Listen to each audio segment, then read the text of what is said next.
Well, the 2022 college football regular season is over, and Michigan is 12 and 0. They won every single regular season game. 10 of the 12 was by double digits.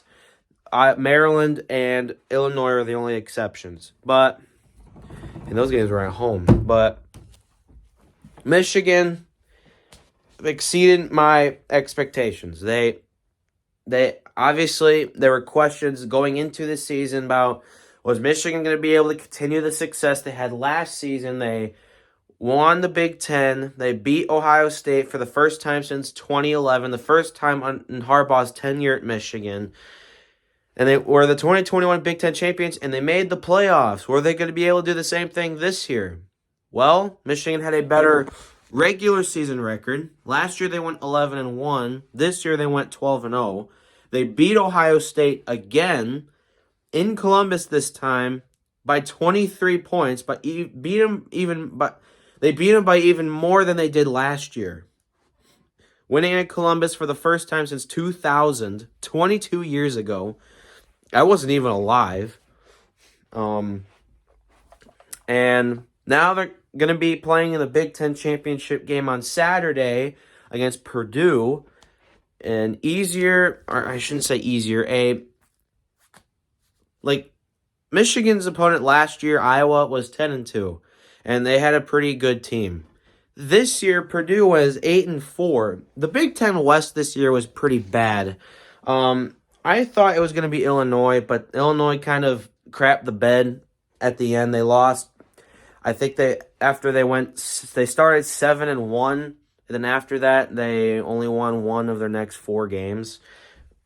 So they went 8-4, missed out on the Big Ten championship, and Purdue is going for the first time ever. So will they win? Purdue, probably not. Michigan's looking like they're gonna win. But this video, I just wanted to recap of the 2022 season. I wanted to talk about every regular season game that Michigan had this season and how I felt. All right, so it all started back on September 3rd at home against the Colorado State Rams. I'm going to be sitting down here the whole time. Michigan won 51-7. And look at stats. McNamara was our quarterback that game. Speaking of which, K. McNamara announced yesterday that he's entered the transfer portal, which I knew it was going to happen because we're going to be going with McCarthy the rest of this year, obviously. And I know he's going to be our starter next year. So it's sad to see him go. So, Cade, thank you for all that you did for us in the 2021 season. If it was any other quarterback, I don't know what we would have done last season. We probably wouldn't. The Big Ten, the college football playoff appearance, beating Ohio State finally. So, Cade, thank you for all you've done for Michigan, and I hope you have success somewhere else. But that was Cade's only start of the season. He went 9 for 18 for 136 yards and a touchdown that game. Defense played good. I know they had 8 sacks that game. And Colorado State's quarterback, what's his name? Clay Millen that game. He actually had a pretty good completion percentage. 16 for 20 for 137 yards and a touchdown and a pick as well.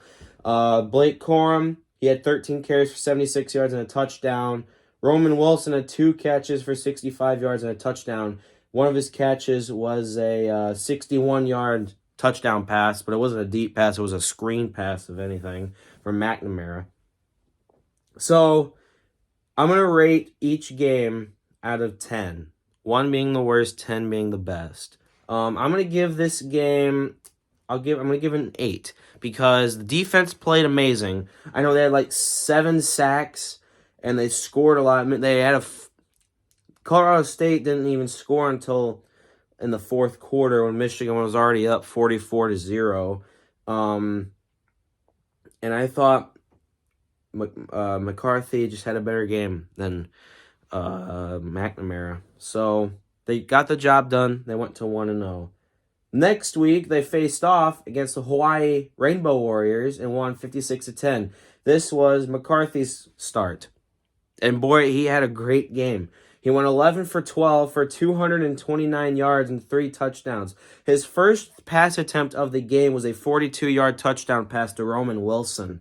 Rushing, Blake Corum had 9 carries for 88 yards and a touchdown. And leading receiver was Ronnie Bell, who had 6 catches for 76 yards and a touchdown. Hawaii didn't get anything going. Michigan was up 42-0 at halftime. And then Michigan let off the gas a bit. They only scored 14 points in the second half. They didn't score at all in the third quarter.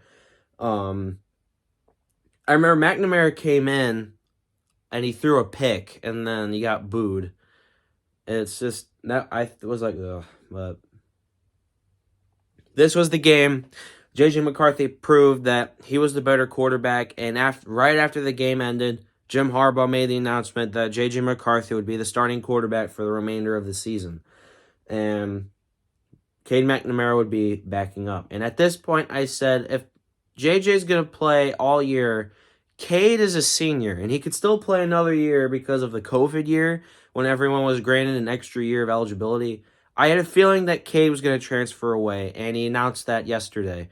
And, I mean, obviously, if I was a senior, I wouldn't want to be backing up a sophomore. So, anyway, but once again, good luck to you, Cade. Hope you have success somewhere else, wherever you choose to go. Defense played good again. No turnovers by the defense in this game. They only had 1 sack, and that was by Mike Morris. They didn't really get in there at all. I remember that. The Hawaii quarterback was pretty good at scrambling away. Who was Hawaii's quarterback that game? It was mainly Joey Yellen. They had some other guy, some Hawaiian name I can't pronounce. He played great too. Or what am I saying? Oh my god! Now a video's playing. He threw a pass. McNamara came in. He went 4 for 6 for 26 yards and a pick. Davis Warren played as well. He went 2 for 4 for 65 yards. We ran the ball a lot. We totaled 268 rushing yards with Corum with 88 yards. Stokes had 61. Gash had 48. Edwards had 26. Roman Wilson had a run for 21 yards. J.J. McCarthy had a run for 16. And then a bunch of backups. But I'm going to rate this game, I'll rate this game a 9. The reason why it doesn't get a 10 is because of McNamara's interception. But that was a great game. And then the next game against the Connecticut Huskies. And Connecticut actually ended up being a decent team this year. What was Connecticut's final record? Connecticut ended up finishing 6-6, which is actually decent for Connecticut.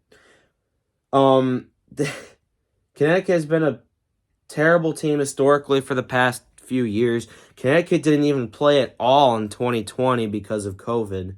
And we'll see. But Connecticut, this was a game I went to with Ethan, player one. And I can't believe this game was already almost 3 months ago. But it was a lot of fun. We won 59-0 against a Connecticut team that actually ended up being pretty decent and beating some group of 5 teams. I don't think they won any Power 5 games. McCarthy, leading passer, 15 for 18 for 214 yards. Blake Corum had a game. He had 12 carries, 71 yards, and 5 touchdowns. Leading receiver was Ronnie Bell, who had 7 catches for 96. Connecticut never got anything going. They never really did anything. The Connecticut only... How many... let's look at team stats. Connecticut had a total of 110 yards. They had 20, only 24 of them was through the air. Their quarterback, Zion Turner, went 4 for 16 for 17 yards. Then Cale Millen went 1 for 4 for 7. We had 8 different quarterbacks come in. Arisa McCarthy. Alan Bowman threw a pass for 20 yards and a touchdown. Cade McNamara threw a pass for 18 yards. McNamara actually ended up getting hurt this game and wasn't really in for the rest of the season. But after this game, we didn't really have a need for a backup quarterback. Brandon Mann had a pass for 7 yards. Alex Orji had a pass for 5 yards. Davis Warren went 1 for 2 for 5 yards. And Andy Maddox had a pass for 4 yards. So we've had a lot of quarterbacks running the ball. I already talked about Corum. Danny Hughes had 5 carries for 31. Alex Orji had 3 carries for 30 yards and a touchdown. Isaiah Gash had 4 carries for 24. CJ Stokes had 8 carries for 18 yards. JJ McCarthy had 3 carries for 7 yards. Henry Donahue had 2 carries for 6 yards. Tavier Dunlap had 1 carry for 5 yards. Leon Franklin had 2 carries for 4 yards. A.J. Henning had 1 carry for 3 yards. And it shows McNamara, but that was a sack. He actually got hurt on that sack. Receiving-wise for Michigan, Ronnie Bell had 7 catches for 96 yards. Roman Wilson had 3 catches for 64. A.J. Henning had 4 catches for 37. Luke Schoonmaker had 1 catch for 31 yards. Leon Franklin had 1 catch for 20 yards. Darius Clemens had 1 catch for 7 yards. Tavier Dunlap had 1 catch for 5. Colston Loveland had 1 catch for 5. Eric All had 1 catch for 4 yards. And Amorion Walker had 1 catch for 4 yards.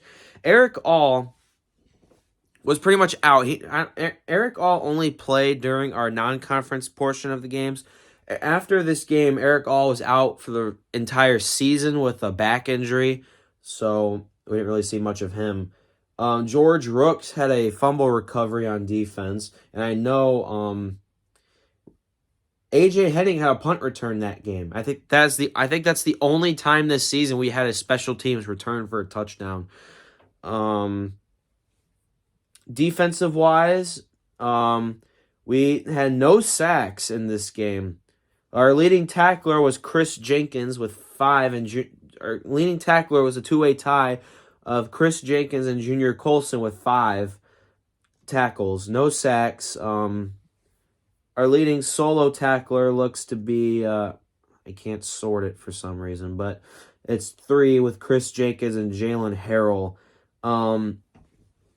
Didn't get a single sack. Connecticut actually had 2 sacks. Eric Watts and Brandon Boyer Randall got 2 sacks on the game. Leon Franklin had the only touchdown catch by Alan Bowman. So I give this game a 10 out of 10. Complete utter domination by Michigan in this game, and I love to see that. All right, after non-conference play, Michigan was 3-0, which we expected them to be, and they scored at least 50 points in every single one of those games. And they had a great point differential. Now we go to Big Ten play. It was at home against Maryland, and they won the game. They actually struggled this game. They won 34-27. Maryland actually had the lead at some points. Maryland had a 13-10 lead throughout the majority of the second quarter, and then after that, they didn't have the lead again. Maryland actually scored a garbage time touchdown with less than a minute left. Michigan had a 34-19 lead, but then their backup quarterback came in, threw a touchdown pass, and then they got a 2-point conversion to make the game closer than it actually was. But Michigan struggled in the first half. This was the first game that really showed that Michigan was a second-half team this year. But going into stats, our leading passer was J.J. McCarthy, who went 18 for 26 for 220 yards and 2 touchdowns. He's the only guy that threw the ball. Maryland's leading passer was Talia Tungavaloa, 20 for 30 for 207 yards. He had a touchdown, but he threw 2 interceptions. Billy Edwards Jr. came in and went 5 for 9 for 62 yards and a touchdown. Rushing-wise for Michigan, Blake Corum, leading rusher. This was Corum's best game of the season. He had 30 carries for 243 yards and 2 touchdowns. He had a 47-yard touchdown run this game, too. J.J. McCarthy had 5 carries for 5 yards, and Isaiah Gash had a carry for 2 yards. C.J. Stokes had a carry for a loss of 2, and Ronnie Bell had a carry for a loss of 3. Rushing for Maryland, their leading rusher was Roman Hemby, who had 16 carries for 48 yards. Maryland didn't really run the ball that as much as Michigan did. Receiving for Michigan, our leading receiver was a two-way tie between Luke Schoonmaker and Ronnie Bell, who both had 72 yards. But Ronnie's was more impressive because he had 3 catches to Luke's 7. But Schoonmaker had a touchdown pass. Cornelius Johnson had 3 catches for 27 yards. Roman Wilson had 2 catches for 25 yards and a touchdown. Max Bredesen had 2 catches for 15 yards, and Andrel Anthony had 1 catch for 9 yards. So 220 yards through the air, 243 yards on the ground for a whopping total of 463 yards. We had 2 defensive-wise. We had 2 interceptions this game. And they were both by R.J. Moten and D.J. Turner, respectively. We gotten sacked. We sacked. It doesn't show here. Defense had 3 sacks. Mike Sainristil, Mike Morris, and Derek Moore had the sacks this game. Our leading tackler was Junior Colson with 13, and that's pretty much it for this game. Kicking wise, I forgot to talk about kicking. Jake Moody missed a kick this game. He went 2 for 3 on field goals. He actually made a 52-yarder and made all of his PATs. Moody didn't miss a single PAT this season.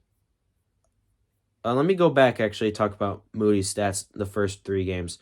I actually forgot to talk about Moody. Against Colorado State, he only attempted 1 field. He had 3 field goals, and he made all of them. What is this weird stat? Okay. He went 3 for 3 in the Colorado State game on field goal, 6 for 6 on PATs, scored 15 points for us. Hawaii didn't attempt a single field goal, but he went 6 for 6 on PATs. Connecticut, he attempted 2 field goals. He made a 26-yarder, but he missed one from 61 yards. And he went 7 for 7 on PATs and scored 10 points for us that game. And I already talked about Maryland. Yeah, but once again, I'm going to say Moody did not miss a single PAT all year. Moody was a great kicker for us, again, like last year. I rate this game a 6. Michigan had amazing offense. The defense was down a little bit, but they still picked off Tagovailoa twice. And that ended their 4-game stretch of home games. And now then the next week they had their first road game at Iowa, and Michigan would win 27-14. Iowa never really did anything. Iowa was a nothing team this year. Iowa's had terrible offense all year long. They were a joke at the beginning of the season. Their first game they played South Dakota State. They won 7-3. They got 7 points, but it was by 2 safeties and a field goal. So they didn't get how you expected. But stat-wise, for this game against Iowa, McCarthy was our leading passer. He went 18 for 24 for 155 yards and a touchdown. That touchdown pass was to Donovan Edwards. Rushing-wise, our leading rusher was Blake Corum. 29 carries for 133 yards and a touchdown. His longest run was 20 yards. Donovan Edwards had 5 carries for 29 yards. Ronnie Bell had 2 carries for 26 yards and a touchdown. J.J. McCarthy had negative rushing yards because of getting sacked. Receiving-wise, our leading receiver was Luke Schoonmaker. He had 4 catches for 45 yards. Andrel Anthony had a catch for 29. Roman Wilson had 4 catches for 28 yards. Donovan Edwards had 4 catches for 21 yards. Ronnie Bell had 2 catches for 16 yards. Blake Corum had 2 carries for 9 yards. And Cornelius Johnson had 1 carry for 7 yards. 1 touchdown on the ground, or on the air from Donovan Edwards. I said carries for some of them, but I meant catches. J.J. McCarthy fumbled the ball once, didn't lose it. Defensive-wise, no interceptions this time. We had 4 sacks this time. 2 of them were by Mike Morris. Mason Graham had 1. Iabioki had half of a sack. Taylor Upshaw had half of a sack as well. So, 2, 3, that's 4. No interceptions this time. McCarthy was sacked once, and that was by Deontay Craig. So, they didn't really get in there and get McCarthy at all that game. Kicking-wise, Moody went 2 for 2 on field goals. His longest was 44 yards and went 3 for 3 on extra points. He scored 9 points for us that game. And we punted the ball 4 times. So overall, I give this game a 7. We were shutting them out. Iowa didn't score their points till the fourth quarter. We were up 20-0 at the end of the third. Iowa was terrible. Iowa didn't really play good that game, even though their quarterback, Spencer Petras, went 21 for 31 for 246 yards and a touchdown. He almost threw a pick 6, but it was dropped. I believe it was DJ Turner that dropped it. But overall, I give this game a 6. Now we go to our next game on the road again at Indiana. This game we had a terrible first half, but an absolute dominant second half. I remember this game was tied at halftime, 10-10. Indiana did absolutely nothing in the second half. Let's go into stats. J.J. McCarthy, he threw his first interception of the year in this game. He went 28 for 36 for 304 yards, 3 touchdowns, and an interception. Rushing-wise, our leading rusher was Blake Corum, 25 carries for 124 yards and a touchdown. J.J. McCarthy had 4 carries for 26 yards. Donovan Edwards had 7 carries for 15. Alex Orji had 1 carry for 3 yards. Blake Corum had a 50-yard run in this game. That was his longest run. Receiving-wise, and Blake Corum's 50-yard run was the longest play of the game. Receiving-wise, our leading receiver was Ronnie Bell, who had 11 catches for 121 yards. Luke Schoonmaker had 9 catches for 67 yards and a touchdown. Cornelius Johnson had 4 catches for 58 yards and 2 touchdowns. Angelo Anthony had 2 catches for 32 yards. A.J. Henning had 1 catch for 16, and Donovan Edwards had 1 catch for 10. A.J. Henning fumbled the ball once, but we got it back. Defensive-wise, we had 7 sacks in this game. Michael Barrett had 1, Junior Colson had 1, Jalen Harrell had 1, Iabioki had 1, Braden McGregor had 1, Mike Morris had 1, Derek Moore had 1.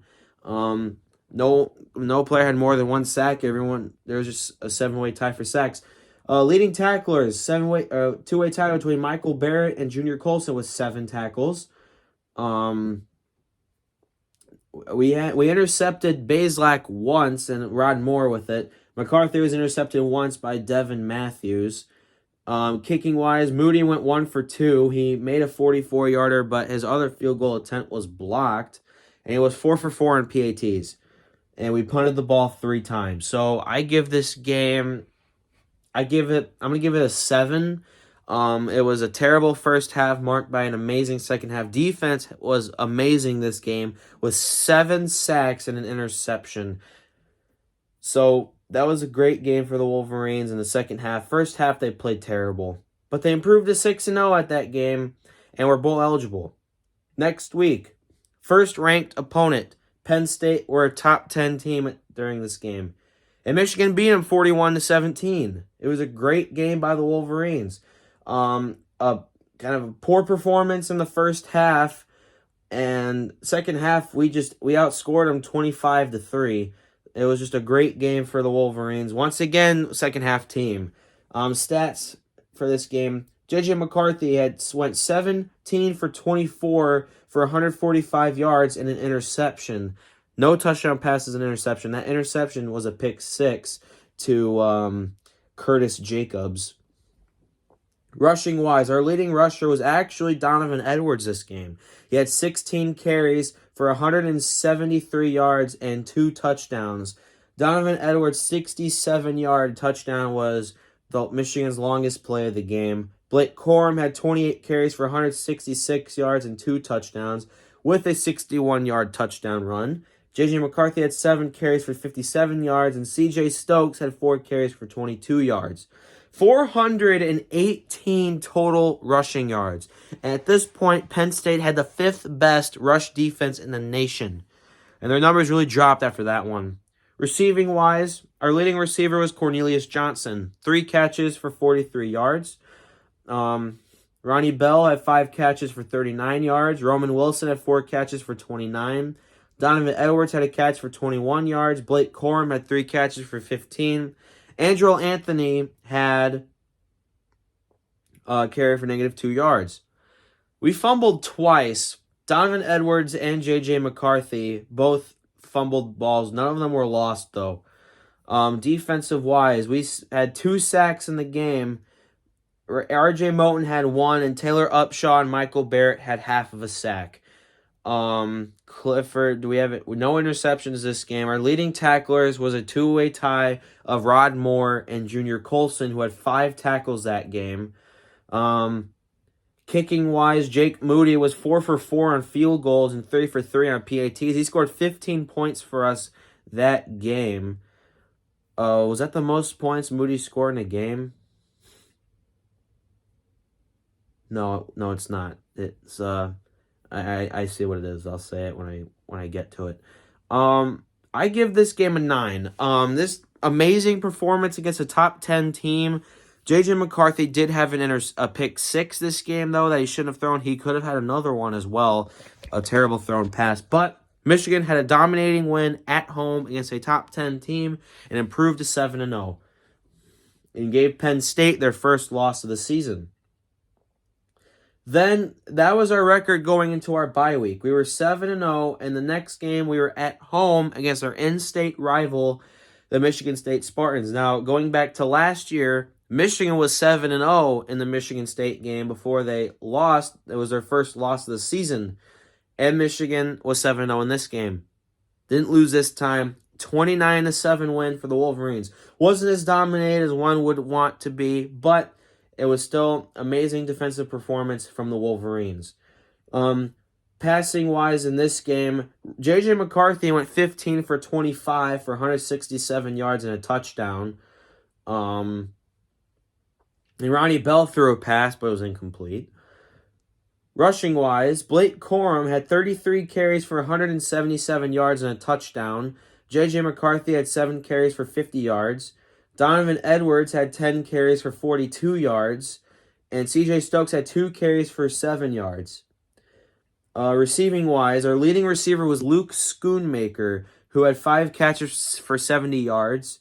Ronnie Bell had 4 catches for 53 yards. J.J. McCarthy's 29-yard pass to Ronnie Bell at one point was Michigan's longest play of the game. Donovan Edwards had 3 carries for 38 yards. Cornelius Johnson had 1 carry for 7 yards. Blake Corum had 1 carry for 2 yards. Carries, it's receiving. What am I talking about? Cornelius Johnson had 1 catch for 7 yards. Blake Corum had 1 catch for 2 yards. Roman Wilson had 1 catch for a loss of 3. Fumbles. Cornelius Johnson fumbled on our first possession, I believe, and he lost it. Defensive-wise, we had an interception this game. Rod Moore with the pick. We sacked what's his name? Peyton Thorne twice. Mozzie Smith, Mike Morris had half a sack, and Braden McGregor had 1. Leading tackler was Junior Colson, who had 10 tackles. Kicking-wise, Jake Moody went 5 for 5 on field goals and 2 for 2 on extra points. Scored 17 points for us. That was his highest scoring game of the season, and we punted the ball once. So I give this game a 7 because we couldn't really capitalize a lot on touchdowns. We had to settle for field goals a lot this game. But Moody made all of them. Luckily, we have a reliable kicker, and we won this game, 29-7. Jake Moody was our MVP this game. And we improved to 8-0. Then the next week was our third road game of the season at Rutgers, and we won 52-17. Even though we were losing at halftime, but we ended up winning. We outscored them 38-0 in the second half to win 52-17. Stat-wise of the game, J.J. McCarthy, he went 13 for 27 for 151 yards and 2 touchdowns. Rushing-wise, Blake Corum was our leading rusher. Actually, no, we had a 2-way tie between Blake Corum and Donovan Edwards. They both had 109 yards. Blake Corum had 20 carries for 2 touchdowns. Donovan Edwards had 15 carries. Donovan Edwards' 46-yard run was Michigan's longest play of the game. C.J. Stokes had 5 carries for 23 yards. Davis Warren had 2 carries for 19. Tavier Dunlap had 1 carry for 15. Isaiah Gash had 2 carries for 6 yards and a touchdown. J.J. McCarthy had 4 carries for 6 yards and a touchdown. A.J. Henning had 1 carry for no yards. And Andrew Anthony had 1 carry for a loss of 2. Receiving-wise, our leading receiver was Donovan Edwards. He had 3 receptions for 52 yards and a touchdown. Ronnie Bell had 2 catches for 43 yards. Cornelius Johnson had 3 catches for 18 yards and a touchdown. Luke Schoonmaker had 2 catches for 16 yards. Tyler Morris had 1 catch for 9 yards. Andrew Anthony had 1 catch for 7 yards. And Colston Loveland had 1 catch for 6 yards. Fumble, we never fumbled the ball. We had 3 interceptions this game. 2 of them were by Michael Barrett, and 1 of them was a pick 6. The other interception was by Will Johnson. Rutgers quarterback Gavin Wimsatt threw 3 interceptions. Defensive-wise, we had 3 sacks. Our leading sacker was Mike Morris, who had 1.5. Chris Jenkins had 1 sack, and Taylor Upshaw had half of a sack. Our leading tackler was Mike Sainristil, who had 5 tackles in this game. And kicking-wise, Jake Moody this was Moody's worst game of the season. 1 for 3 on the game. And he was 7 for 7 on PATs, so he scored 10 points for us. This game is an 8. If the entire game went how the second half went, I would give this game a 10. But Michigan had a terrible first half. Rutgers blocked a punt for a touchdown in this game, and it was just terrible. But Michigan got the job done, won 52-17. And improved to 9-0 on the season, their first 9-0 start since 2016. But that year, they lost the next game before they could go to 10-0. This time, it was at home against Nebraska. No issues here. We win the game 34-3. Improved our first 10-0 start since 2006. And Nebraska fell 3-7.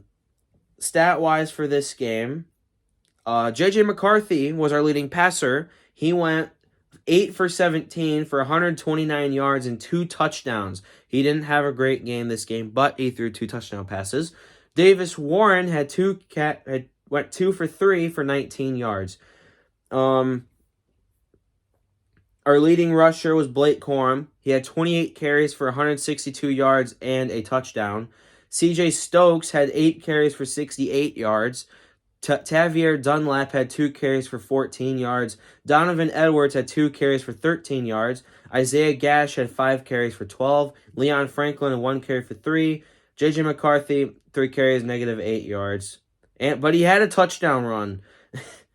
And receiving-wise, Ronnie Bell had 4 catches for 72 yards and a touchdown.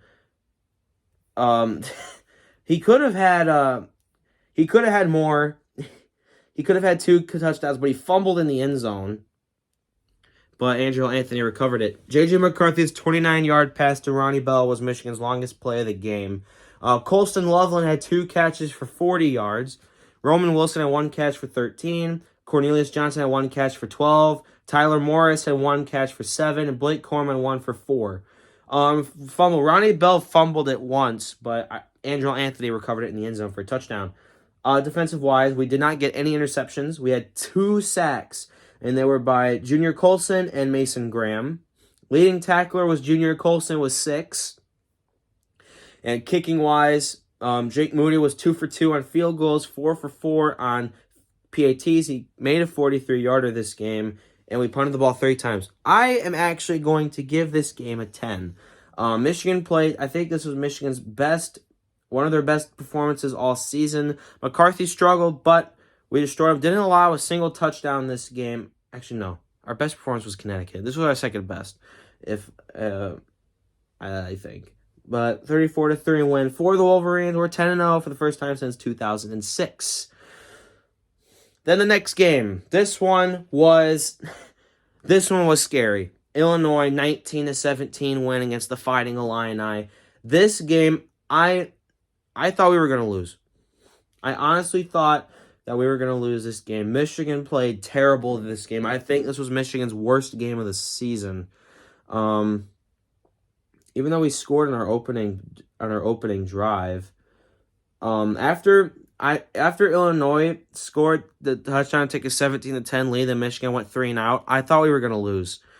Ethan and I watched the rest of this game in a bowling alley. That's how we were out bowling with friends, but we were watching the rest of this game. But we got the win, 19-17, 11-0 on the year at that point. J.J. McCarthy, 18 for 34 with 208 yards. Blake Corum, he had 18 carries for 108 yards and a touchdown.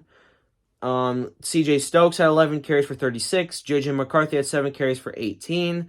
Isaiah Gash had 3 carries for 6 yards. Tavier Dunlap had 1 carry for no yards.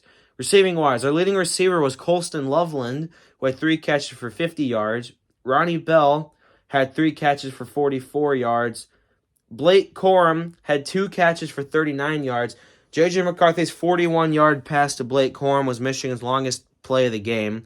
Cornelius Johnson had 2 catches for 38 yards. Isaiah Gash had 3 catches for 24. Roman Wilson had 1 catch for 9. And Max Bredesen had 1 catch for 4.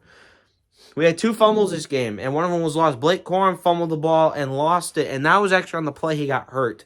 Because obviously he got hurt. His number one concern was his knee. J.J. McCarthy fumbled it once, but we got it back. This was the game that Blake Corum got hurt, and he hasn't really played much since. He didn't barely play in the Ohio State game. I'll get into that. We didn't defensive wise, no interceptions, no sacks either. Our leading tackler was Junior Colson with 6 tackles. Kicking wise, Jake Moody won this game for us. He was 4 for 4 on field goals, 1 for 1 on PATs. And Moody kicked a game-winning field goal in this final game at Michigan Stadium, and we punted 4 times. This game, honestly, I'm giving it a 3. This was Michigan's worst game of the season. If it wasn't for Jake Moody, we would have lost this game. Defensive-wise, though, we did a pretty good job at stopping them at times. Defense came alive in the fourth quarter, didn't allow a point from Illinois, and Michigan actually got outscored in the second half this game. I think that's the only time we've gotten outscored in the second half this season. But 11-0. Then, of course, the final regular season game at Columbus against the Ohio State Buckeyes. Michigan won 45-23. Amazing game by the Wolverines in the second half. Michigan was losing at halftime 20-17. It was looking like this game was going to be a shootout, but Michigan outscored Ohio State 28-3 in the second half, 21-3 in the fourth quarter alone. But amazing game for the Wolverines to get their first 12-0 since 1997 and their first 12-0 regular season ever. So stat-wise in this game, J.J. McCarthy, he went 12 for 24 for 263 yards and 3 touchdowns. McCarthy had a great game. All of his touchdown passes were over 45 yards. And Khalil Mullings had a throw. He went 1 for 1 for 15 to Schoonmaker, and that was a trick play on 3rd and 1. Rushing-wise, Donovan Edwards was our leading rusher with his best game of the season, 22 carries for 216 yards and 2 touchdowns. Donovan Edwards' 85-yard touchdown run was Michigan's longest play of the game. J.J. McCarthy had 6 carries for 27 yards and a touchdown. Blake Corum had 2 carries for 6 yards. Corum tried to play in this game, but he couldn't. His knee was just bothering him too much. Corum, he probably won't play in the Big Ten championship game, but I'm sure he'll play in the bowl game. C.J. Stokes, 2 carries for 5 yards. Khalil Mullins and 1 carry for nothing. Receiving-wise, our leading receiver was Cornelius Johnson with his best game of the season. 4 catches for 160 yards and 2 touchdowns. Ronnie Bell had 3 catches for 46 yards. Colston Loveland had 1 catch for 45 yards and a touchdown. Luke Schoonmaker had 1 catch for 15. Donovan Edwards had 2 catches for 9. A.J. Henning had 1 catch for 3 yards. Roman Wilson had 1 catch for no yards. We didn't fumble the ball ever. Defensive-wise, we intercepted Stroud twice. Makari Page and Taylor Upshaw with the interceptions. We only had one sack this game. That was by Iabioki. Our leading tackler this game was Michael Barrett with 11. Kicking wise, Jake Moody was 1 for 2 and 6 for 6 on PATs, and he scored 9 points for us. We punted 5 times. And Michigan, I give this game a 9. The only reason, Michigan struggled a bit in the first half to get things going, but we got it together, and we ended up absolutely destroying the Buckeyes. And we're 12-0, and now on this Saturday, we're going to be up against the Purdue Boilermakers, and we'll see if we can win and we're back-to-back Big Ten East Division champions. We'll see if we can be back-to-back Big Ten champions and see we'll make the college football playoff berth. Anyway, I know this was a long video, but I just wanted to talk about all of Michigan's games this season for regular season, since regular season's over, and I want to talk about how they went. But thank you guys for watching, and we'll see how it goes on Saturday in the Big Ten championship game. See ya.